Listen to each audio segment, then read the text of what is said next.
I hope the session is going to be as light as we hope for it to be, but as powerful as we want it to be as well, to bring across the message that we want to bring to everyone. How did I got to where I am right now?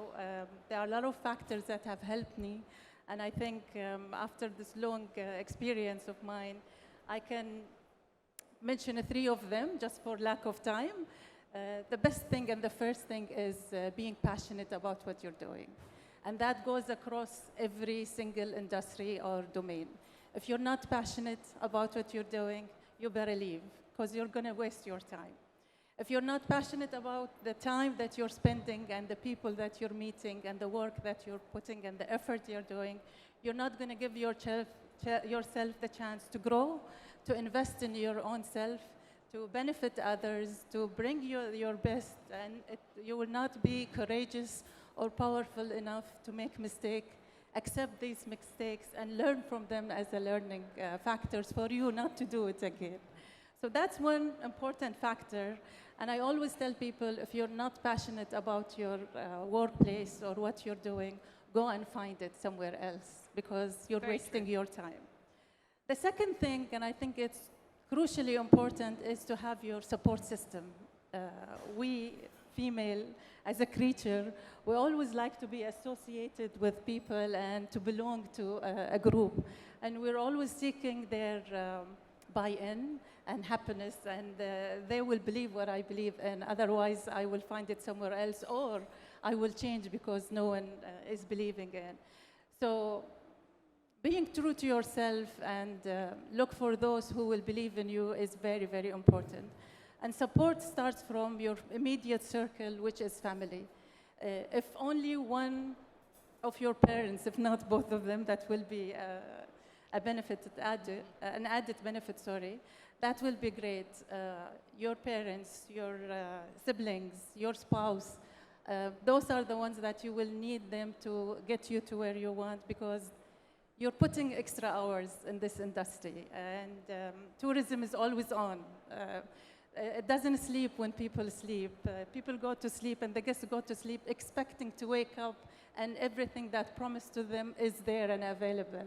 So someone has to do that job. So you're always on, and you'll spend long hours away from your family. You're traveling, you're in meetings, you're putting extra hours. So you'll have to have that support within your immediate family that will tell you it's okay. We know you're doing a great job, and we're here to support you. So that's very, very important. And the third point, because of lack of time, I think lift others while you're growing. And it's very, very important to take others with you along the side and to pass the knowledge and the information. Otherwise, we'll break the circle. And we like for good things to continue and to grow. So I will always say, lift others with you and pass the knowledge and the information to others. So these will be my 3 main points to say today. Yeah, I think they're excellent learnings, especially the last one. So, Aradna, I'd like to ask you, how should employers look to recruit women into tourism and importantly retain them, as well as provide opportunities for future career development?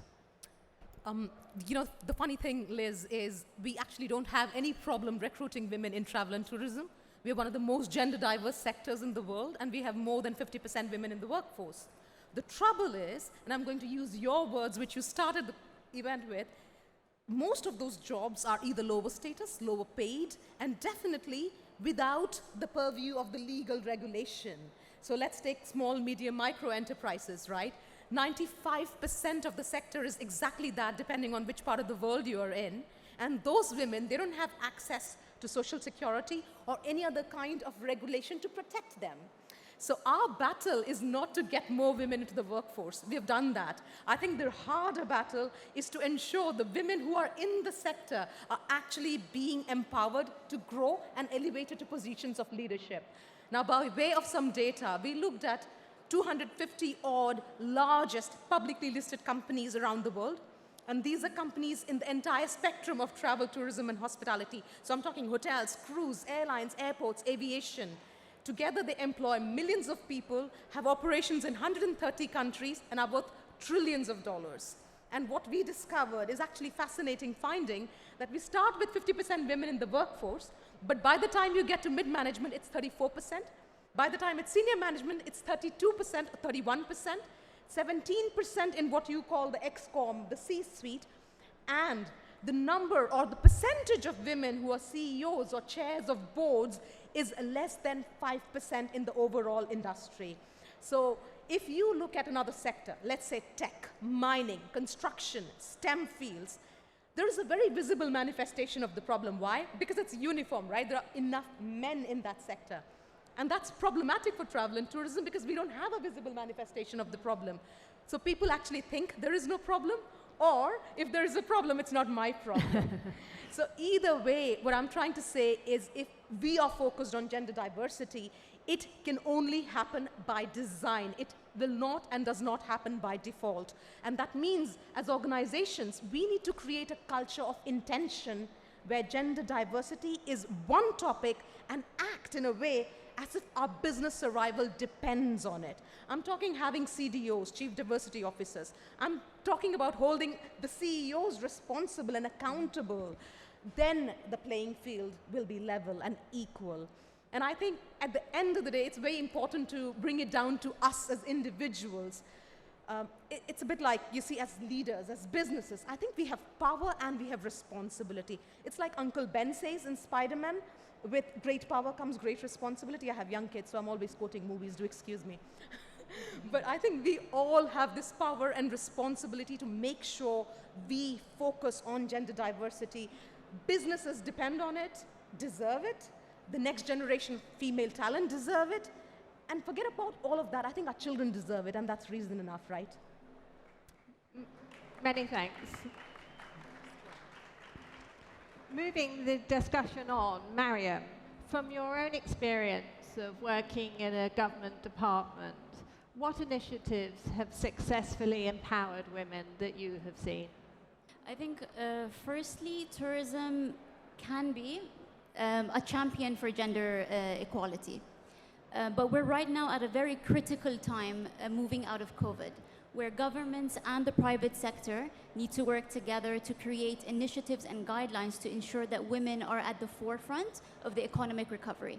I think one great example of that is actually the UNWTO's, which Bahrain is a member of, guideline on how to address the needs of women specifically in tourism. I'm lucky enough here today to be part of a delegation coming in from Bahrain that's mostly all women, from our deputy CEO to all of my colleagues that have joined me. Our objective in Bahrain tourism is to ensure that that is not a bubble that only specific women experience. We need to replicate this and ensure that it is sustainable. Thank you very much, Mariam. That's very interesting insight, and good to see that you're also not just talking about it, but doing it as well. Marloes, as an industry leader yourself, what do women need to consider to achieve similar success that you've enjoyed? Well, I think, just to push it to... I would say, yes, it's working. I would say, you know, success at the end of the day comes with a lot of hard work, however we look at it, right? And I think there is some very natural things that happen, wanting families, travel, global businesses, etc., which just make it much tougher and harder to do both. But I think where today you're really seeing organizations change is through COVID and the whole working from home, working remote, being flexible. It's much more considerate and it's much more doable, where before, just to change something, everybody had to go into that same office, the same time, and else you were not cool or anything else. And I think this is really one of the things that's changing. The other thing I really believe is that before, but because there were so few women, there was much more competition. Where today, I think we're much more supportive of each other and almost buddying up.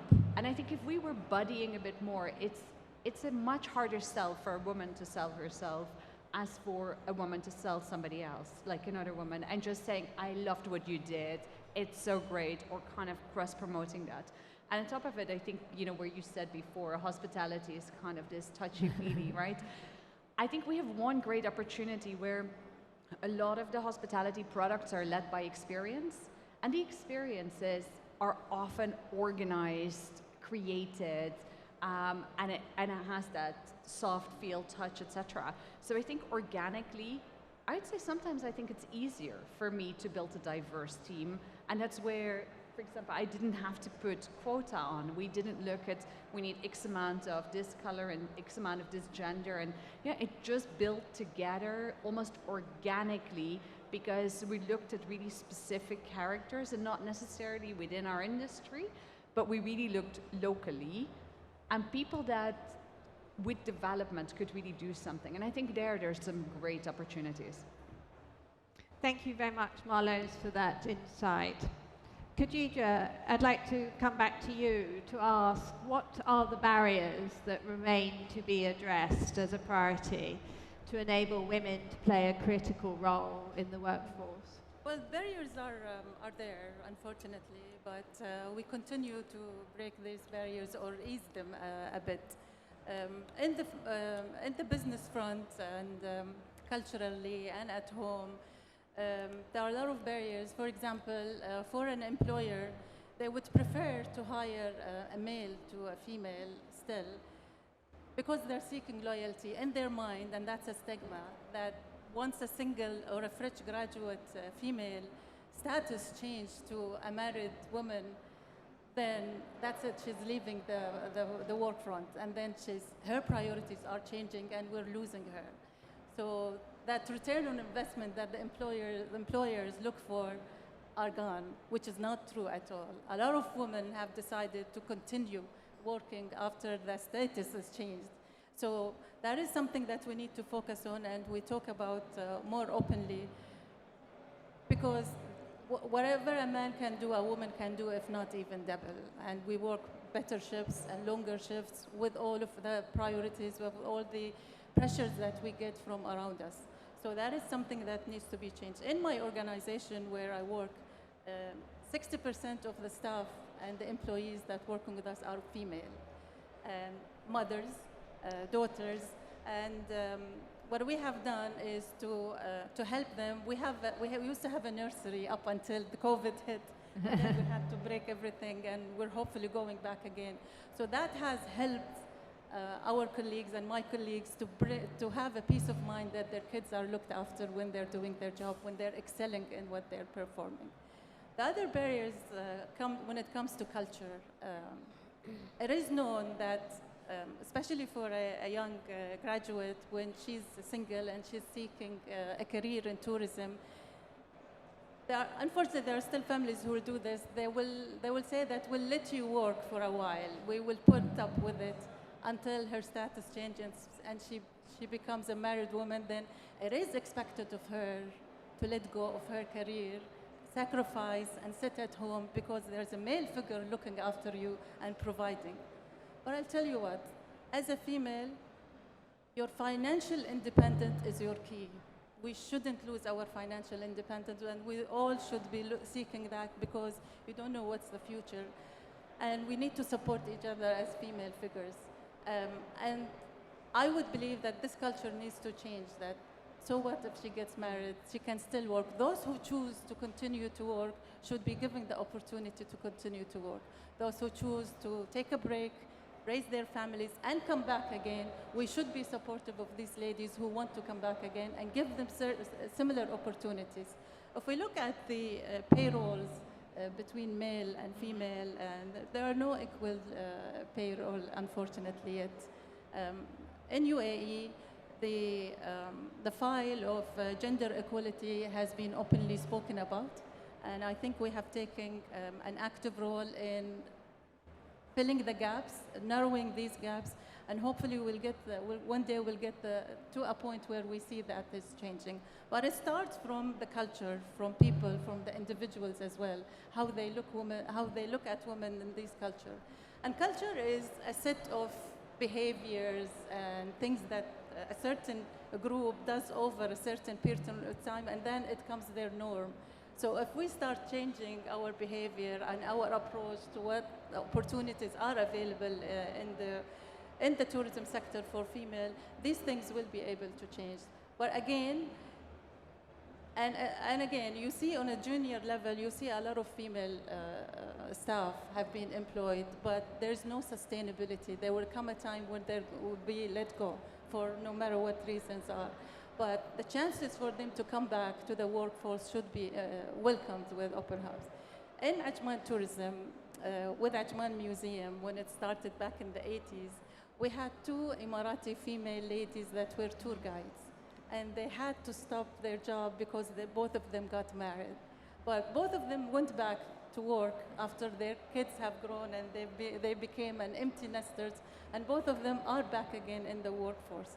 So these samples and these examples in the workforce will one day influence the change that we want for women in the sector. And I think it's a great industry for female to take a role on, because we will be the frontliners who will be able to change and empower other women to come back again to the workforce. That's very interesting to hear the UAE's perspective and those case studies as well. I know, Aradna, you're not one for just talking. You're a well-known advocate for gender equality. What are the actionable steps that can enable women to be integrated economically into the travel and tourism industry? So look, first off, I just want to acknowledge Liz and everyone else that great strides have been made by a lot of companies to achieve gender parity, and we need to acknowledge that as the first step, right? But I think it's a great example which shows that sometimes good intentions, guys, are just not good enough. Because what we need is a change in mindset, we need a change in associated behavior, and we need, more importantly, a change in corporate culture. And that is not just down to the private sector, right? Of course, they need to address all issues of inequality, but it also needs the governments to step up and come up with clear guidelines and rules on what works and what wouldn't. They need to come up with a finite timeline, because anything that comes with an indefinite timeline, nothing gets done. And then they need to have a clear pathway and, of course, incentivize the private sector to get things done. Now, let me give you, as you said, a couple of actionable things which can have, let's say, multitude of returns. Very simple, easy to implement. Number one, investment and accountability. I always personally believe that money talks and bullshit walks. So we need investment in all things diversity and inclusion. We need women founders, especially of small, medium, micro enterprises, to have access to capital. Then we will see change. On the same count, we need accountability. And I say, forget about all the little measures which are going to hold people responsible. Let's make the CEOs accountable. And by which I mean, let's link the performance bonus of the CEO to how diverse the talent pipeline is. I guarantee you, if we do that, we will see action on the ground. That's number one. Number two is, I think organizations and governments need to come up with a very bold strategy and team it up with visible commitments. And I'm talking basics, guys. Maternity, paternity leave, right? Accessible childcare, incentivizing women to come back to work after maternity leave, role models who are being profiled, sponsors, not mentors, sponsors at work. And finally, we need to enlist the support of men who need to be the biggest advocates for promoting women. And the third thing, and I think by far the most important, is to measure to manage. If you measure, it gets done and it gets managed, otherwise no. We need universal standards for measuring all things diversity and inclusion. And if we have that, we can measure, we can monitor, and we can also see how the business benefits are happening along with diversity and inclusion efforts. Think about it. What happens if you're running a business and one part of the business is not working, right? You diagnose, you measure, you change the people, you change the processes, and you fix it. We need the same mentality. Measure, monitor, fix. Then things will get done. And eventually, I have to say, in the end, again, it's down to us as individuals. So for everyone listening in, the first step is educate your girls and make them financially independent. I think that is the basic and most important thing. Sometimes I regret the fact that I don't have a daughter, but at times like this, I think it's a good thing, honestly. Otherwise, they will be breathing fire. I think that's some very clear guidelines. Mariam, Could you just talk a little bit about the effectiveness of some of the programs that you've described at encouraging women to seek employment in the tourism sector? Yeah, I think over the last 2 years, we've seen governments around the world create specific schemes targeted to women, ranging from financial services, financial loans, business solutions to continue their businesses coming back from COVID. When I talk about Bahrain specifically, as part of a national initiative and a national mandate, the government and the Supreme Council for Women has developed a number of different initiatives to ensure that women are at the forefront of equal opportunity in the workplace. One such initiative that I'm actually a member of is the development of 45 individual equal opportunity committees. So what these committees do, they're working groups, and that's what you need. Like you were saying earlier, it's not a matter of a campaign or a one-time event. You need people on the ground making decisions every day. And that's what we do, and that's what our goal is at the Tourism Authority in Bahrain, to ensure that the women that we have and the women that we are retaining have opportunities for training, scholarships, advancements in their careers. Thank you, Mariam. Very interesting insights. Marloes, from your own perspective as a successful entrepreneur, how can women access finance, be it at the startup phase, looking for investment at key junctures of business growth? I'd say there's two parts here. One is the governmental part, where there's actually a lot of programs that are being rolled out by ministries, countries, and local institutions. The second piece I think that you can really see develop now is that banks and financial institutions actually have, let's call it an ESG mandate, in which diversity is one of the parts. And I would say there's absolutely an opportunity window currently where, to fulfill that mandate, they have to find projects to finance and do, etc. And I think they're really with a good business plan and with a lot of drive and passion in really access. I think one of the things I would like to add to this point is, with the diversity conversation, I think we have to, in a way, be really careful that we don't over position the kind of numbers. So there's a number of times that you're being asked as a member of a board because you're a woman, just because the numbers have to work, right? I think we have to ensure that we keep that balance between over promoting and over pushing. So we're doing a job, or we're asked for something because of brain, or because of our CV or the efforts we made, or just because we fit very well, not because it just fits a diversity or a gender agenda. And I think there's a lot of and I think that's also where I think there's great changes, where it's men and women having these conversations. It's not one gender's fault. It's just the way it's been for very many reasons. And I think when you look at the changes and the adaptations, the only way I believe we can really make that change is by doing it together. And really not creating this kind of alien, that almost people don't want to touch anymore after. I think when you look at those kind of problems, for example, financial institutions, yes, sometimes it's much easier to go in with somebody who's strong, male or female, doesn't matter, to promote a business, to get funds, etc. And I think that's really, it's about collaborating and finding others to support whatever the plan is. And I don't think we necessarily all have to prove by ourselves that we can do it. Thank you for that. We're going to take a couple of questions from the audience before the session ends. But before I do that, I want to ask each of the panel the same question. From your own experience and perspective, what is your top tip for women in the tourism industry? Maintain your financial independence. Don't lose it. Marloes? Mine would be, don't let you being a man or a woman influence how driven you are or how passionate you are, or once you go for it, just go for it. Can I give two? It's like buy one, get one free. Bonus.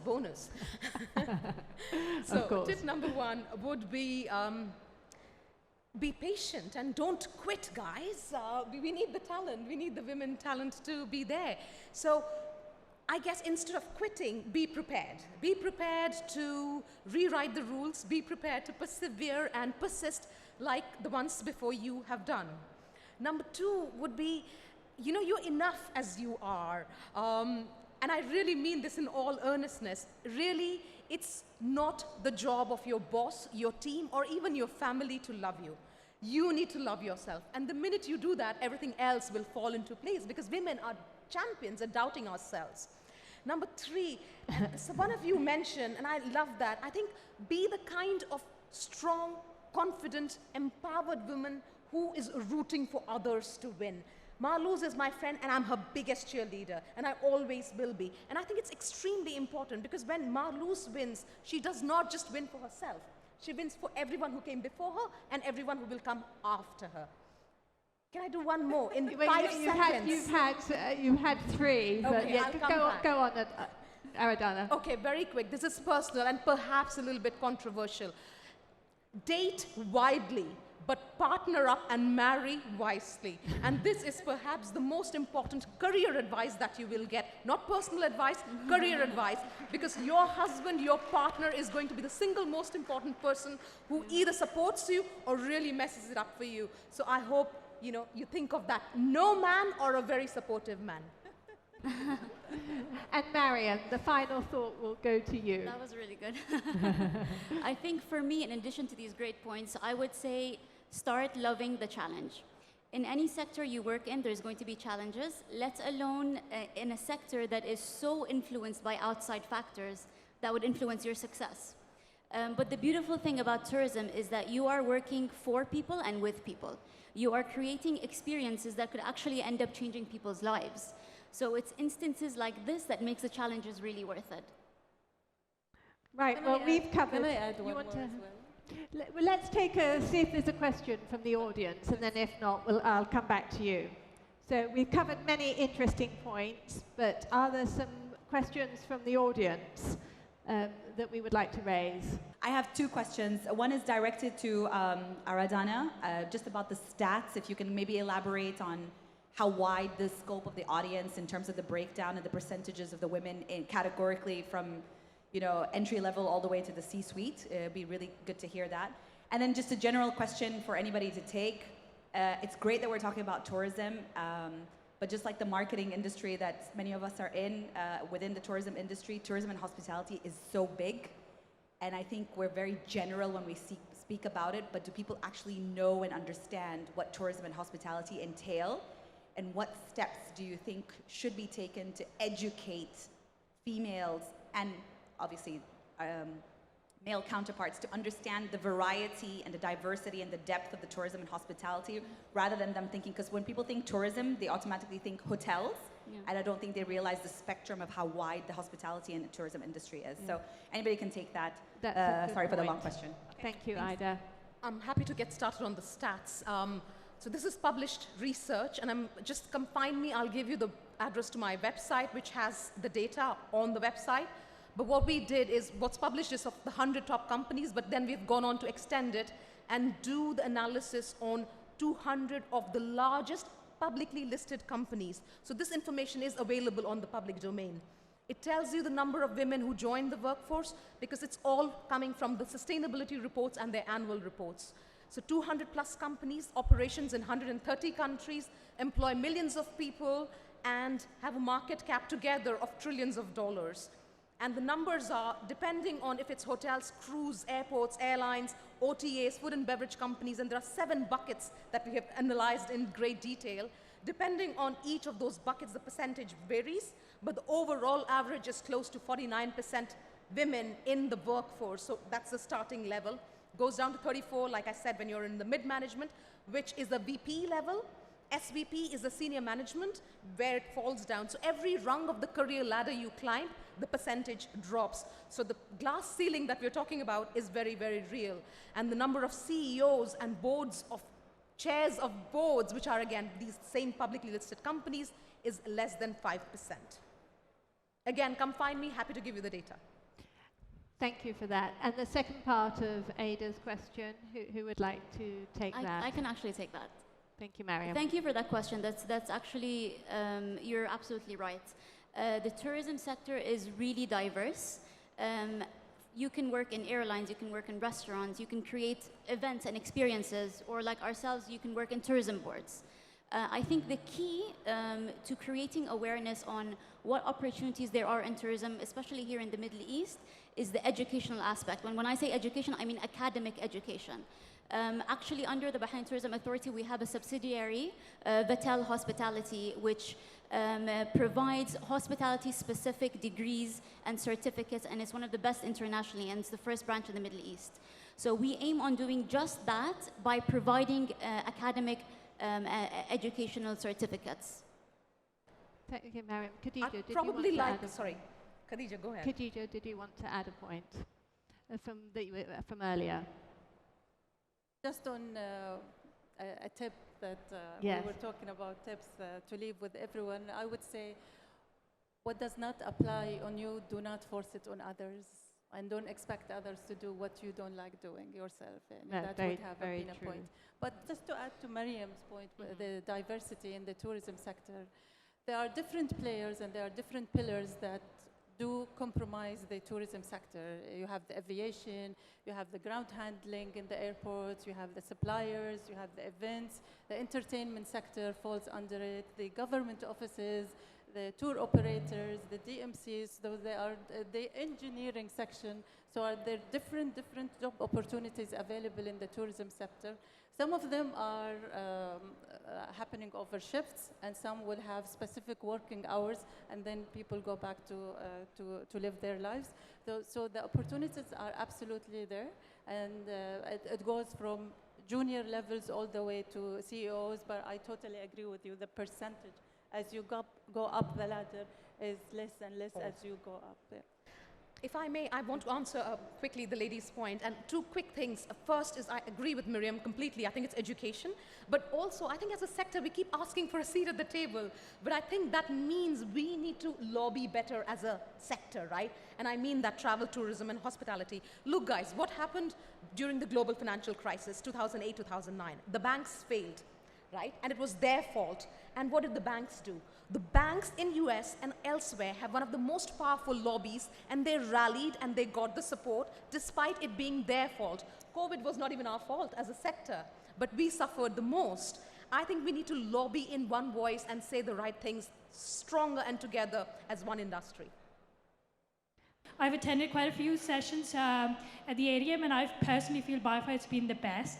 Thank you so much. That was Thank you. I'm learning, budding up, lifting each other, right?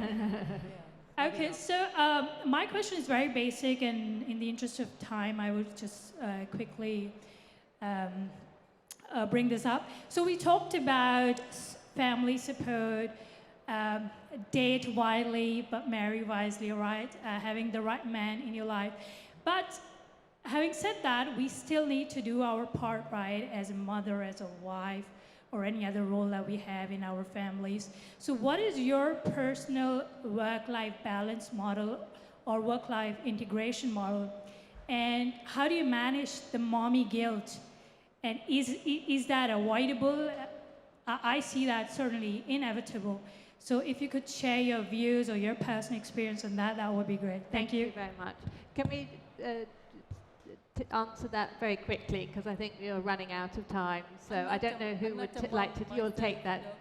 I'm not a mom myself, so I might not be the right person. I'm happy to. answer it. I'm a mother to two boys, and a very proud mother. And I have to say, no, there is no work-life balance. There is work-life integration, work-life assimilation. And no, mommy guilt doesn't leave you ever. But then the way I look at it, I am a better mother because I am a successful professional. And being a successful professional actually helps me be a better wife, mother, sister, and everything else. So for me, the two things work together. It's not one or the other. I just don't understand this quote, have your cake and eat it too. I mean, that doesn't even make sense. I, of course, want to eat my cake and have it. And it's possible. Thank you. Well, we hope that we have inspired, motivated, and encouraged you to seek a career in the industry and highlighted the opportunities for the future women leaders in the tourism sector. Thank you for joining us today, and I'd like to thank my 4 panelists for an excellent discussion. Thank you. Liz. Thank you.